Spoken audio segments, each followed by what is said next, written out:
Hello friends, स्वागत है आप सभी का हमारे यूट्यूब चैनल जी के ट्रैक में। दोस्तों, आज के इस वीडियो में आपके लिए लेकर आया हूँ 25 क्वेश्चन, जो कि आज का हमारा टॉपिक है भारत के राष्ट्रीय प्रतीक। तो दोस्तों, यहाँ से भी कभी कभी एग्जाम में क्वेश्चन पूछ लिए जाते हैं।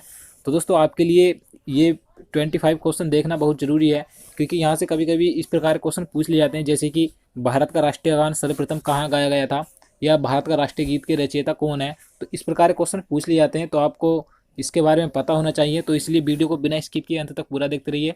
और आप हमारी वीडियो पहली बार देख रहे हैं तो हमारे चैनल को जरूर सब्सक्राइब करें, और उसके साइड में जो बेल आइकन है उसे जरूर दबाएं, ताकि जब भी मैं वीडियो अपलोड करूं आप उसे देख सकें। तो चलिए वीडियो शुरू करते हैं। तो दोस्तों, आज का ये पहला क्वेश्चन है, भारत के राष्ट्रीय ध्वज की लंबाई और चौड़ाई का अनुपात कितना है। तो दोस्तों, आपको पता होना चाहिए जो भारत का राष्ट्रीय ध्वज है उसकी लंबाई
ने इसका डिजाइन बनाया था। तो इसका आंसर ऑप्शन नंबर डी सही हो जाएगा, पिंगाली वेंकैया। तो आप इसे याद रखिए। नेक्स्ट क्वेश्चन देखते हैं। क्वेश्चन नंबर 6 है, भारत का राष्ट्रीय गान है। तो आप सभी को पता होगा कि भारत का राष्ट्रीय गान क्या है। तो जन गण मन भारत का राष्ट्रीय गान है। तो काफी इजी क्वेश्चन है, तो इसका आंसर ऑप्शन नंबर सी हो जाएगा। नेक्स्ट क्वेश्चन देखते हैं, भारत के राष्ट्रीय गान के रचयिता कौन है। तो दोस्तों, राष्ट्रीय गान के रचयिता के बारे में आप सभी को पता होना चाहिए। तो आप इसका आंसर लगा सकते हैं कि राष्ट्रीय गान के रचयिता कौन है। तो इसका आंसर ऑप्शन नंबर बी हो जाएगा, रविन्द्रनाथ टैगोर राष्ट्रीय गान के रचयिता हैं। तो दोस्तों, इस वीडियो में कुछ इजी क्वेश्चन भी है और कुछ ऐसे क्वेश्चन भी है जिसके बारे में आपको नहीं पता होगा। तो आप ये मत समझिए कि काफ़ी आसान क्वेश्चन है, मुझे पता है, लेकिन यहाँ से अगर क्वेश्चन पूछ लिए जाते हैं तो कभी कभी एग्जाम में नहीं हो पाते हैं। तो आप इस वीडियो को पूरा देखते रहिए। तो अगला क्वेश्चन है, राष्ट्रीय गान जन गण मन सर्वप्रथम कब और कहाँ गाया गया था। तो दोस्तों, वेरी इंपॉर्टेंट क्वेश्चन है ये।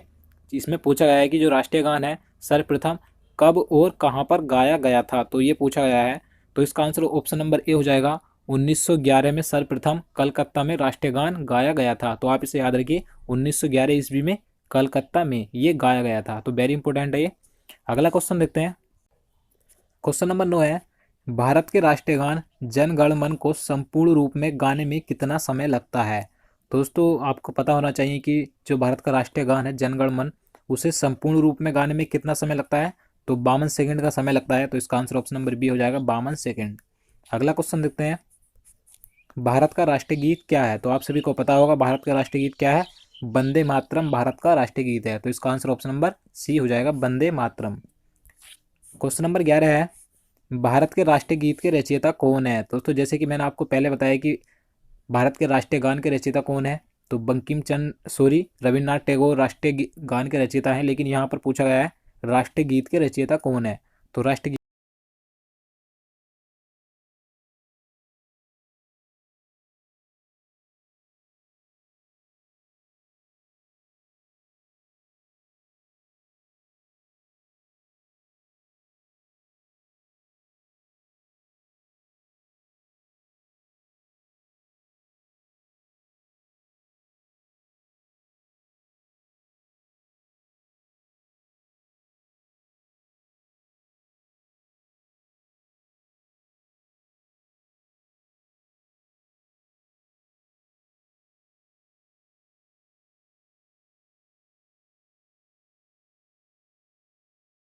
राष्ट्रीय गीत सर्वप्रथम किस ईस्वी में गाया गया था?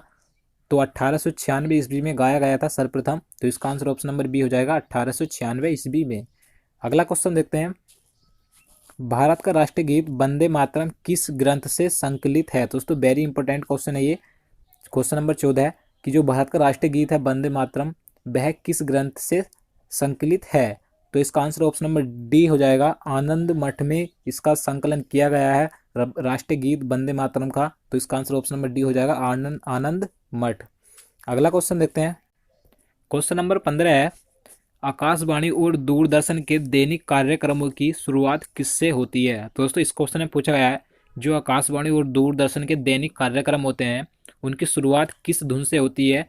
तो राष्ट्रीय गीत से शुरुआत होती है। तो इसका आंसर ऑप्शन नंबर बी हो जाएगा, राष्ट्रीय गीत। और राष्ट्रीय गीत क्या है हमारा? वंदे मातरम है, तो आपको पता होना चाहिए। और राष्ट्रीय गीत के रचयिता कौन है मैं आपको बता चुका हूँ, तो बंकिम चंद्र चटर्जी राष्ट्रीय गीत के रचयिता हैं। और राष्ट्रीय गान के रचयिता भी आप ध्यान रखिए, रविन्द्रनाथ टैगोर राष्ट्रीय गान के रचयिता हैं। तो नेक्स्ट क्वेश्चन देखते हैं, क्वेश्चन नंबर 16 है, सारनाथ स्थित राष्ट्रीय स्तंभ का कौन सा भाग राष्ट्रीय प्रतीक चिन्ह के रूप में लिया गया है? दोस्तों वेरी इंपॉर्टेंट क्वेश्चन है। जो सारनाथ में स्थित राष्ट्रीय स्तंभ है, जो भारत का राष्ट्रीय प्रतीक, वहाँ से लिया गया है अशोक की लाट। तो इस क्वेश्चन में पूछा गया है कि राष्ट्रीय प्रतीक के रूप में अशोक की लाट यानी कि सारनाथ स्तंभ का कौन सा भाग है, इस क्वेश्चन में ये पूछा गया है। तो सारनाथ स्तंभ का कौन सा भाग है? शीर्ष भाग है, यानी कि इसका जो आंसर हो जाएगा ऑप्शन नंबर ए हो जाएगा, शीर्ष भाग लिया गया है भारत के राष्ट्रीय प्रतीक चिन्ह के रूप में, जो कि अशोक की लाट है भारत का राष्ट्रीय चिन्ह। तो आपको याद रखना है। तो नेक्स्ट क्वेश्चन देखते हैं, भारत के राष्ट्रीय प्रतीक में निम्नलिखित में से कौन सा पशु दृष्टिगत नहीं है? दोस्तों इस क्वेश्चन में पूछा है कि जो भारत का राष्ट्रीय प्रतीक है उसमें से निम्न में से आपको बताना है कि कौन सा पशु दृष्टिगत नहीं है, यानी कि कौन सा पशु उसमें दिखाई नहीं देता राष्ट्रीय प्रतीक में। तो इसका आंसर ऑप्शन नंबर डी हो जाएगा, हिरण। हिरण उसमें दिखाई नहीं देता है, जबकि सिंह यानी कि शेर और सांड और घोड़ा ये तीनों उसमें दिखाई देते हैं। तो अगला क्वेश्चन देखते हैं, भारत के राष्ट्रीय प्रतीक चिन्ह में कितने शेर दिखाई देते हैं? दोस्तों इस क्वेश्चन में पूछा गया है, जो भारत का राष्ट्रीय प्रतीक चिन्ह है उसमें कितने शेर दिखाई देते हैं, यानी कि सिंह दिखाई देते हैं। तो 3 सिंह उसमें दिखाई देते हैं। तो इसका आंसर ऑप्शन नंबर सी हो जाएगा, 3। तो अगला क्वेश्चन देखते हैं, क्वेश्चन नंबर 19 है, भारत का राज चिन्ह अशोक महान द्वारा सारनाथ में स्थापित सिंह स्तंभ से लिया गया है। इस राज चिन्ह के मूल स्तंभ में कितने सिंह हैं? तो दोस्तों इस क्वेश्चन में पूछा गया है कि इसमें कुल कितने सिंह हैं? तो 4 हैं। तो इसका आंसर ऑप्शन नंबर सी हो जाएगा। और मैं आपको बता दूं कि इससे पहले जो मैंने क्वेश्चन आपको बताया है कि भारत के राष्ट्रीय प्रतीक चिन्ह में कितने शेर दिखाई देते हैं, तो यहाँ पर पूछा है कि कितने शेर यानी कि सिंह दिखाई देते हैं। तो दिखाई देने की बात आती है तो 3 दिखाई देते हैं, लेकिन मूल रूप से कितने हैं स्तंभ में? 4 सिंह हैं, यानी कि 4 शेर हैं। तो आप इसे याद रखिए। नेक्स्ट क्वेश्चन देखते हैं, क्वेश्चन नंबर 20 है, भारत के राष्ट्रीय संबंध के रूप में किस संबंध को मान्यता दी गई है? दोस्तों भारत पूछा गया है कि भारत का राष्ट्रीय संबंध कौन सा है जिसे संबंध के रूप में मान्यता दी गई है? तो इसका आंसर ऑप्शन नंबर बी हो जाएगा, शक संबंध को मान्यता दी गई है राष्ट्रीय संबंध के रूप में। तो इसका आंसर ऑप्शन नंबर बी हो जाएगा, शक संबंध। नेक्स्ट क्वेश्चन देखते हैं, क्वेश्चन नंबर 21 है, शक संबंध पर आधारित राष्ट्रीय पंचांग प्रथम मास होता है। तो दोस्तों इस क्वेश्चन में आपको बताना है कि शक संबंध पर आधारित जो राष्ट्रीय पंचांग है उसका प्रथम महीना कौन सा होता है? तो चैत्र का महीना होता है प्रथम। तो इसका आंसर ऑप्शन नंबर ए हो जाएगा, चैत्र। अगला क्वेश्चन है, शक संबंध पर आधारित राष्ट्रीय पंचांग का अंतिम मास होता है। तो दोस्तों इस क्वेश्चन में अब आपको अंतिम महीना बताना है कि शक संबंध पर जो आधारित राष्ट्रीय पंचांग है उसका अंतिम महीना कौन सा होता है? तो फाल्गुन अंतिम महीना होता है। तो इसका आंसर ऑप्शन नंबर डी हो जाएगा, और प्रथम चैत्र का होता है। तो आप इसे याद रखिए। अगला क्वेश्चन है, क्वेश्चन नंबर 23 है, भारत का राष्ट्रीय पशु क्या है? तो आप सभी को पता होगा, वेरी इजी क्वेश्चन है ये। तो भारत का राष्ट्रीय पशु क्या है? बाघ है, ना कि चीता। आप इस चीज़ को मत लगाइए, अगर आपको 4 ऑप्शन में चीता देता है और या सिंह देता है, जो राष्ट्रीय पशु है बाघ है। नेक्स्ट क्वेश्चन देखते हैं, बाघ से पूर्व भारत का राष्ट्रीय पशु क्या था? तो दोस्तों इस क्वेश्चन में पूछा गया था कि जो हमारा इस समय वर्तमान में राष्ट्रीय पशु है बाघ, उससे पहले भारत का राष्ट्रीय पशु क्या था? तो आपको पता होना चाहिए। तो उससे पहले जो हमारा राष्ट्रीय पशु था क्या था? सिंह था, यानी कि शेर। तो नेक्स्ट क्वेश्चन देखते हैं,